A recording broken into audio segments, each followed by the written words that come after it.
iyadoo ay maanta ku beegan tahay 30 bisha 6 2018 ayaa waxaa si rasmi ah uga bilaabmay guud ahaanba gobolada Soomaaliland gaar ahaan magaalada Baro ee xarunta gobolka Togdheer imtixaanka shahaadiga ee kalaasida afraad iyo sidoo kale 8aad imtixaankani oo ay u fadhiistaan tiro dhan 4337 arday oo ku galay 22 goobood ayaa baara 8 subaxnimo u fadhiistay imtixaankani waxaana dugsiga Sheekh Bashiir Secondary School ay ku galayeen tirada ugu badan oo u fadhiisanay imtixaanka shahaadiga ayaa waxaa soo gaaray barasaabka gobolka Togdheer la taliyaha wasiirka wasaaradda waxbarashada Jamhuuriyadda Qaranka Soomaaliland gudoomiyaha wasaaradda waxbarashada gobolka Togdheer hadaba waxa daafurkaasi ugu horeyntiiba ka hadlay gudoomiyaha wasaaradda waxbarashada gobolka Togdheer isagoo faahfaahin ka bixiyay ardayda u fadhiisatay imtixaankani iyo inta goobood ay ku galayaan waxaana kamid ah hadaladiisa sida tan gobolka Togdheer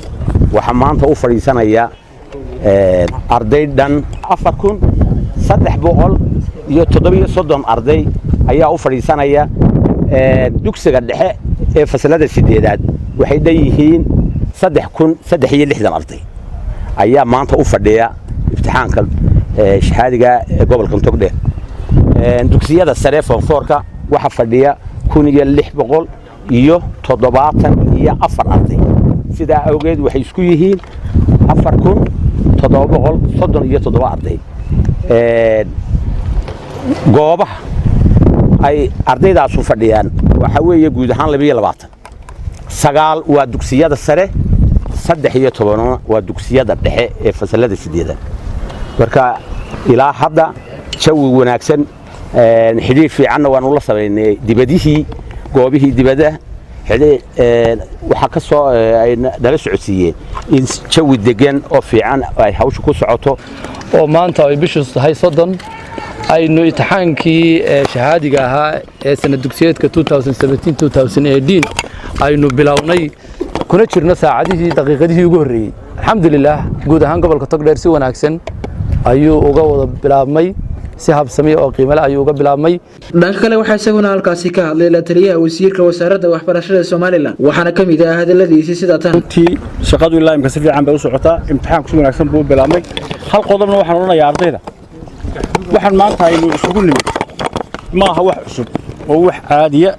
waddanka oo dhan baa imtixaan ka bilaabmay ardayga waxa la weydiinaa wixii loo soo dhigay sida awgeed waxaan ku dardaarmayaa in deganaan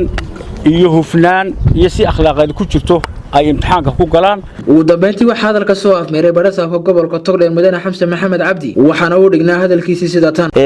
runtii waxa ay hawshaas inoogu bilaabantay si wanaagsan oo degan oo nabadgeliya ilaahayna waxaan ka rajeynayaa inay sida ay ku bilaabantay ee degan ay noogu dhamaato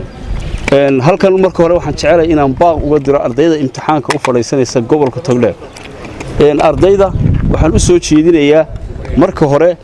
muddo 12 sano oo lagu soo tabcayay oo ay wax soo baranayeen wixii ay 12 ka soo baranayeen sano inay maanta maskaxdooda ka soo tuujiyaan farxadana waalidka waan la qaybsanayaa maadaama oo dadkii inta lagu soo tabcayay maanta imtixaankii galeen waan la qaybsanayaa warwarkana imtixaanku warwar buu leeyahay ee wadnaha farta ku haynaa inay baasaan ayaan dhamaantood Ilaahay subhanahu wa ta'ala uga rajeynaynaa Cabdiraxmaan Ciise wararka telefishinka caalamiga Somali Cable Burco